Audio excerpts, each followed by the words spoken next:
Hello, everybody. I'm Sally Keys, one of the co-founders of this Learning Tree Farm, and I'd like to read to you a garden book today. I'm in the garden. Things are growing beautifully, and I want to tell you about a lazy bear and a very energetic rabbit in this story.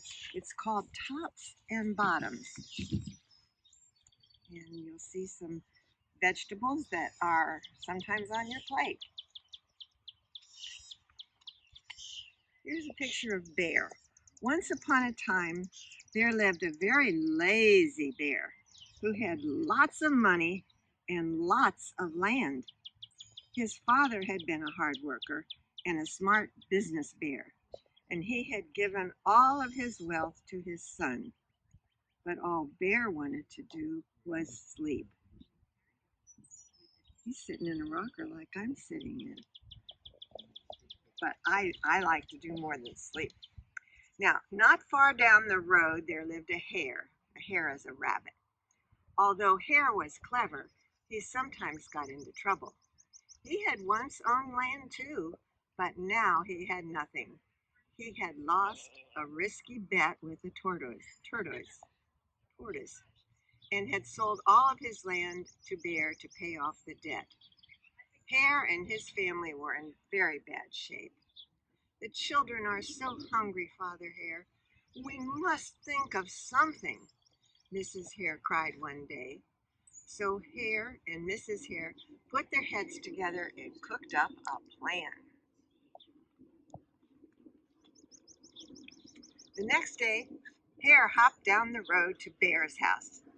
Bear, of course, was asleep. Hello, Bear, wake up. It's your neighbor Hare. And I have an idea.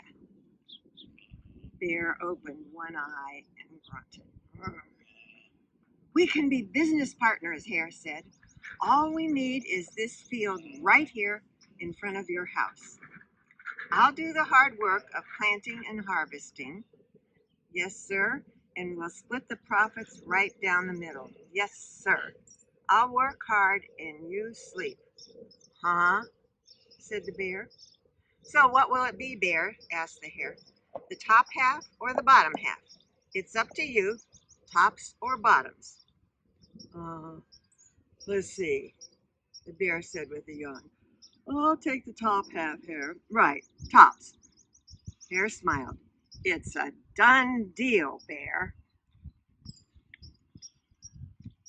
So Bear went back to sleep, and Hare and his family went to work. Hare planted, Mrs. Hare watered, and everyone weeded. Bear slept as the crops grew. When it was time for the harvest, Hare called, Wake up, Bear. You get the tops, and I get the bottoms.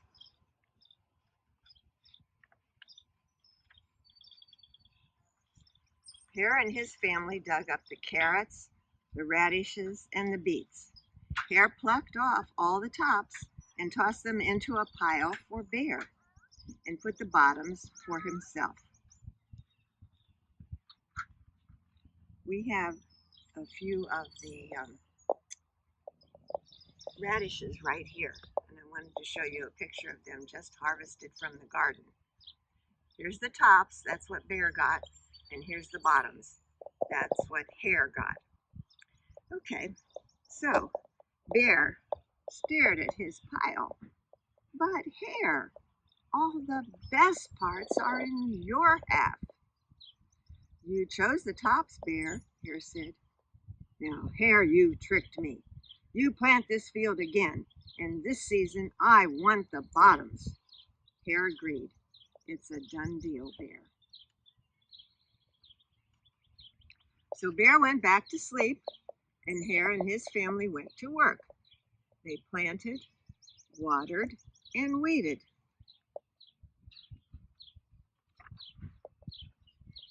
Bear slept as the crops grew.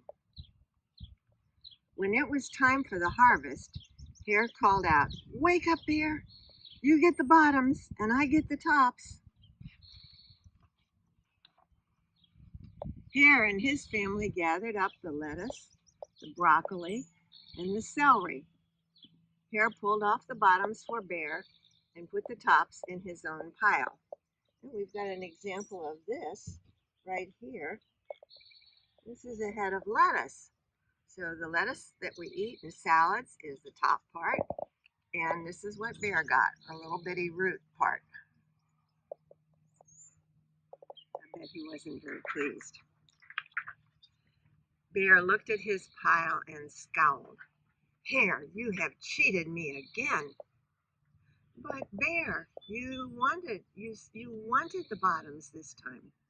Bear growled. You plant this field again, Hare. You've tricked me twice, and you owe me one season of both tops and bottoms. You're right, poor old Bear, sighed Hare. It's only fair that you get both tops and bottoms this time. It's a done deal.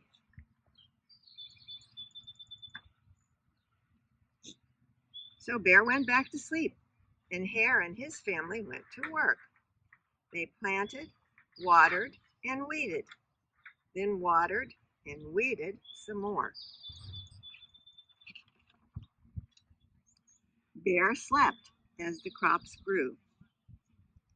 When it was time for the harvest, Hare called out, Wake up, Bear. This time you get the tops and the bottoms. There in front of Bear's house lay a high field of corn. Hare and his family yanked up every corn stalk. Hare tugged off the roots at the bottom and the tassels at the top and put them in a pile for Bear. Then he carefully collected the ears of corn in the middle and placed them in his own pile. Bear rubbed his eyes and watched. See, Bear, you get the tops and the bottoms. I get the middles. Yes, sir, Bear, it's a done deal. By now, Bear was wide awake. That's it, Hare, he hollered. From now on, I'll plant my own crops and take the tops, bottoms, and middles. Hare and his family scooped up the corn and hopped down the road toward home. Bear never again slept through a season of planting and harvesting. Hare bought back his land with the profit from the crops, and he and Mrs. Hare opened a vegetable stand. Although Hare and Bear learned to live happily as neighbors, they never became business partners again. And that's the end. Lots of garden produce there. We don't have any corn ready, so I can't show you the corn in the middles, but you've seen the pictures and you've seen the real thing here with the radishes and the lettuce. So come out when you can, when we can all get together again, and see for yourself some of the wonderful things we have in the garden. Thank you for listening. It was fun being with you today. Goodbye.